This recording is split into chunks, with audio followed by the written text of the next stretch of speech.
আসসালামু আলাইকুম, কেমন আছেন সবাই? আশা করি সবাই ভালো আছেন।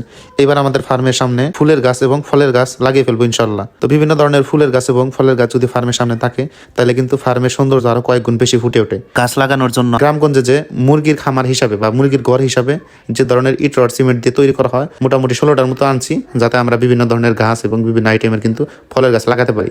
তো এই টপ সিস্টেম এগুলোর মধ্যে যদি ফুল এবং ফলের গাছ লাগাই তাহলে কিন্তু এখানে পানি দিতে, সার দিতে এবং এর পরিচর্যা করতে ভালো হবে এবং দেখতেও কিন্তু মানে একটু ভালো লাগবে আর কি। প্রথমে আমরা সিরিয়াল মতো কিন্তু নামিয়ে ফেলবো যে কোন কোন জায়গায় কি গাছ লাগালে ভালো হয়। আপনারা অবশ্যই পরামর্শ দিবেন, যেহেতু এর আগে কিন্তু আমি কোনো ধরনের ফুল এবং ফলের গাছ লাগাই না। তো তাই আপনারা কিন্তু অবশ্যই আমাকে সঠিক পরামর্শ দিবেন যে কোন ফুল এবং ফলের গাছ লাগাবো। তারপরে কিন্তু আমাদের টবের ভিতরে কিন্তু আমরা টব হিসাবে যে চারিগুলা দিতেছি, তো এগুলোর ভিতরে কিন্তু আমাদেরকে আগে মাটি দিতে হবে, অর্থাৎ মোটামুটি ভালো ধরনের মাটি দিতে হবে। এঁটেল মাটি, এখানে কিন্তু আমরা বালি মাটি দেই নাই।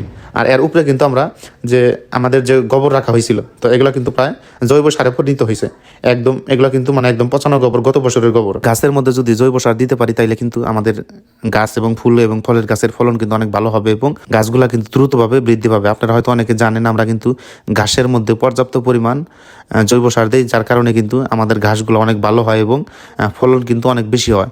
তো এরপরে দেখেন এখানে কিন্তু আমাদের মুরগির ফার্মের কাজও চলতেছে।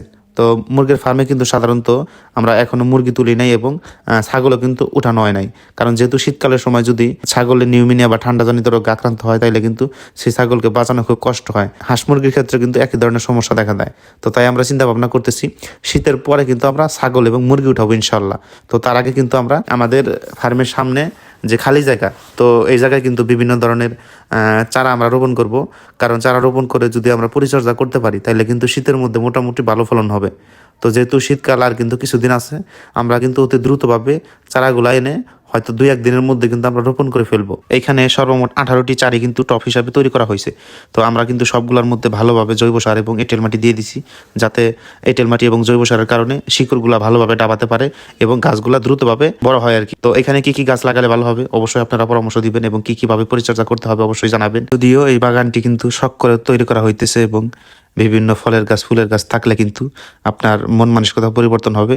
আর অনেকে কিন্তু ইচ্ছা থাকলে উপায় হয়, আপনারা কিন্তু বাসা বাড়ির মধ্যেও এভাবে কিন্তু আপনারা মানে টপ হিসাবে, তো এগুলা দিয়ে কিন্তু টপ হিসাবে কিন্তু ছাদের মধ্যেও লাগাতে পারেন, অথবা বাড়ির আশেপাশে যে খালি জায়গা, তো এই খালি জায়গার মধ্যে কিন্তু বিভিন্ন ধরনের গাছ লাগাইতে পারেন। সেখান থেকে কিন্তু অন্তত নিজের যে চাহিদা আছে, তো বিভিন্ন কিন্তু খাবারের বা বিভিন্ন কিন্তু ফুল ফলের যে চাহিদা আছে, তো এই চাহিদাগুলো কিন্তু মেটাতে পারে ইচ্ছা থাকলে কিন্তু মানে উপায় হয়।